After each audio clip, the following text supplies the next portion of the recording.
Dans cette vidéo, nous allons présenter les informations contenues dans un tableau de signes, ainsi que la méthode pour dresser le tableau de signes d'un produit. Alors prenons par exemple le produit 3x-5 facteur 2 moins 2x-3, pour x étant un nombre réel de moins l'infini plus l'infini. On va étudier le signe de ce produit à l'aide de la règle des signes, le fameux moins par moins plus.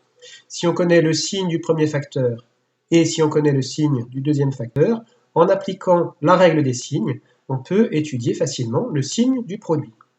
Pour cela, on utilise un tableau qui sera présenté de la manière suivante. La première ligne contient les valeurs possibles pour la variable x, ici c'est moins l'infini plus l'infini. La dernière ligne, c'est le produit que nous souhaitons étudier, et on a mis entre les deux chaque facteur dans une ligne à part. Donc il y a une ligne pour le facteur 3x moins 5, une autre ligne pour le facteur moins 2x plus 3. Pour un produit de 3 facteurs, eh bien, il faudrait rajouter une ligne intermédiaire. Avant de compléter notre tableau de signes, pour comprendre le sens des informations que nous allons écrire dedans, je propose de regarder un petit tableau de valeurs. Dans le tableau de signes, on n'écrira pas les valeurs, on écrira juste les signes, mais pour comprendre le sens des opérations, il est utile de regarder les valeurs. Ici, je n'ai pas pris des valeurs entre moins l'infini et plus l'infini, mais simplement entre moins 3 et plus 3 pour la variable x. J'ai prévu la deuxième ligne pour le premier facteur, ensuite le deuxième facteur, et puis le produit. J'ai déjà rentré une formule qui permet de calculer l'expression 3x moins 5 dans cette cellule. Donc pour la valeur x égale moins 3, on va trouver 3x moins 5 égale moins 14, et puis de la même façon, on trouvera moins 2x moins 3 égale 3. Il manque le produit. Donc si je calcule la valeur de ce produit, il suffit d'effectuer le produit de ces deux cellules. Le résultat vaut moins 42. Comme c'est seulement le signe qui va m'intéresser ici, j'ai mis en rouge les valeurs négatives, en noir les valeurs positives. Ici, la règle des signes s'applique. Moins 14 négatif par positif, plus 3 égale négatif. Moins par plus, moins en abrégé. Alors, on peut faire de même pour les autres valeurs de x. Par exemple, pour x égale moins 2, on a de nouveau moins par plus qui donne moins. Pour x égale moins 1, les deux facteurs, le premier facteur et le deuxième facteur sont négatifs.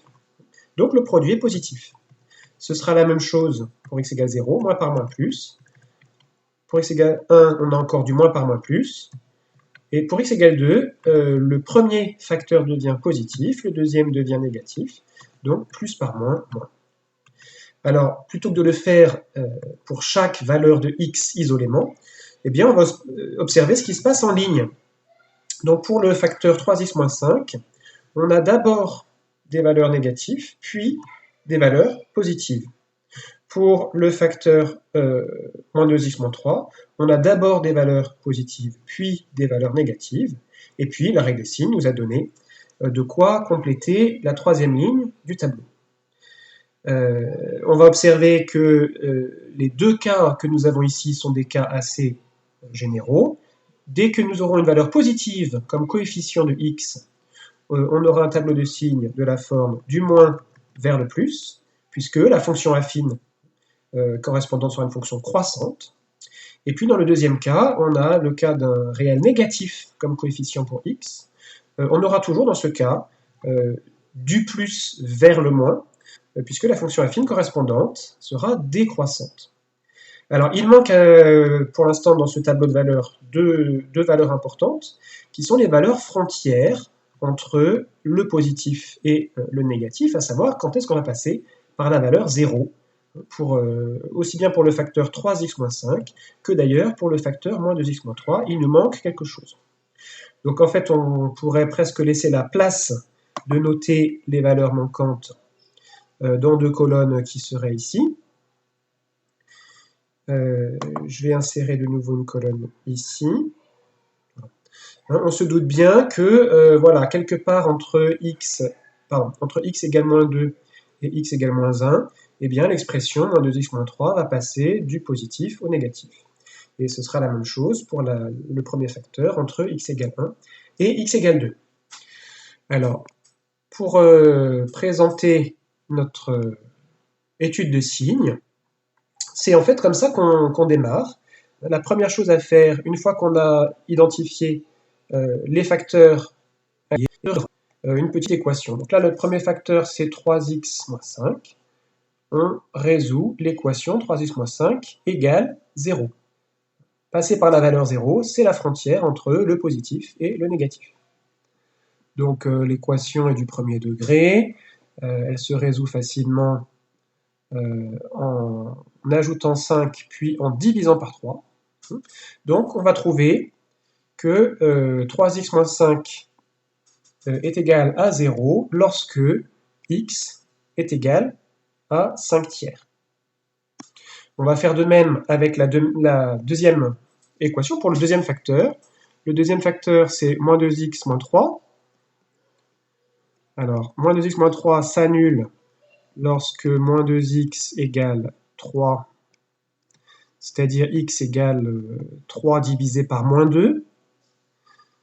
Donc, je peux écrire le signe moins soit au dénominateur, soit au numérateur. Je vais plutôt écrire moins 3 demi.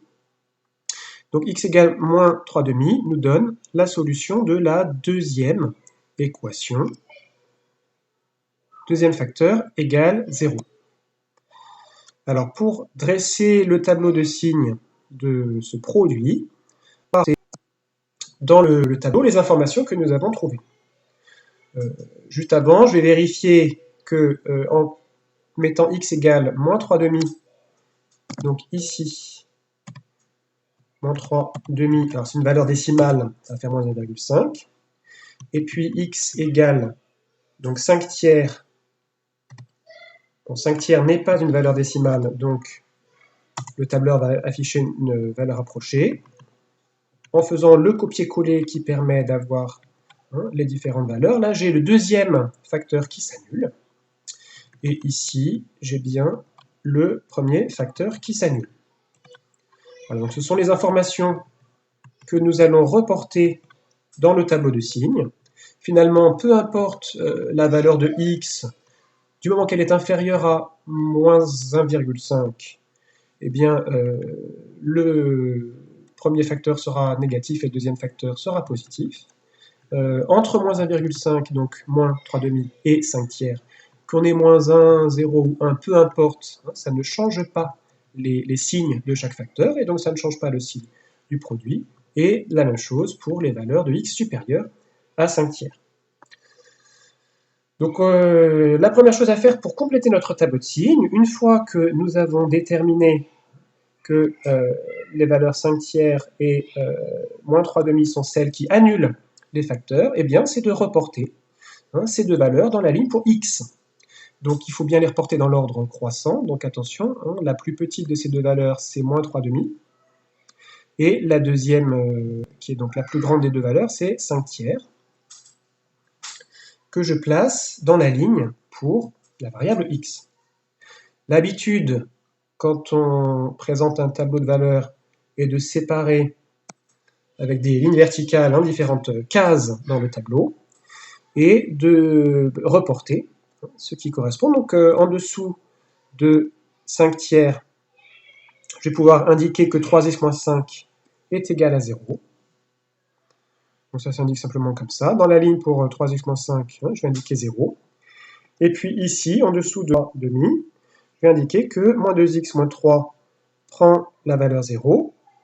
Donc ça s'indique dans la ligne du facteur moins 2x moins 3, j'indique 0. Reste à compléter le signe de chaque facteur.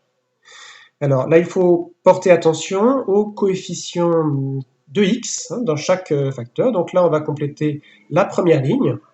Le coefficient de x est positif, ce qui veut dire que la fonction affine correspondante est croissante.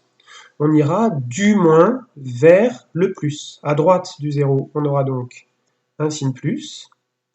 Et puis à gauche du 0, dans toutes les cases, on aura le signe moins. Pour le deuxième facteur, le coefficient de x étant négatif, la fonction répondante sera décroissante, on ira donc du plus vers le moins. À droite du 0, on aura le signe moins qui est le signe du coefficient moins 2, et puis à gauche du 0, on aura donc le signe plus. Il ne reste plus pour achever notre tableau de signes qu'à appliquer la règle des signes que nous avons vue par colonne, hein, colonne par colonne. Donc ici, on aura du moins par plus qui nous donne moins. Le long du trait, on a un nombre négatif ici, multiplié par 0, hein, qui nous donne 0. Donc finalement, ce 0-là, je vais pouvoir le dupliquer si je veux bien se dupliquer. Voilà. Ensuite, dans l'intervalle qui est ici, on aura du moins par moins qui donne plus. Pour la valeur x égale 5 tiers, on a du 0 par négatif, ce qui donne 0. Donc je vais pouvoir de nouveau dupliquer ce 0 si j'y arrive. Sinon je vais réécrire un autre 0. Voilà. Et puis, dernier intervalle qu'il va falloir considérer, eh bien, la règle des signes va donner plus par moins, qui donne moins. Donc si on regarde ce que nous avons trouvé, eh bien, nous avons trouvé que ici, le produit, donc 3x moins 5 facteur de moins 2x moins 3 sera positif, hein, pour tous les nombres réels compris entre moins 3,5 et 5 tiers. Par contre, le produit sera négatif pour les nombres réels supérieurs à 5 tiers, et le produit sera négatif pour les nombres réels inférieurs à moins 3,5. Il reste que pour x précisément égal à moins 3,5, le produit vaut 0, et la même chose, pour x égale 5 tiers, le produit vaut 0. Un tel tableau de signes pourra nous servir à résoudre des inéquations, et l'écriture des ensembles de solutions des inéquations sous la forme d'intervalles ou de réunions d'intervalles, ça fera l'objet d'une autre vidéo.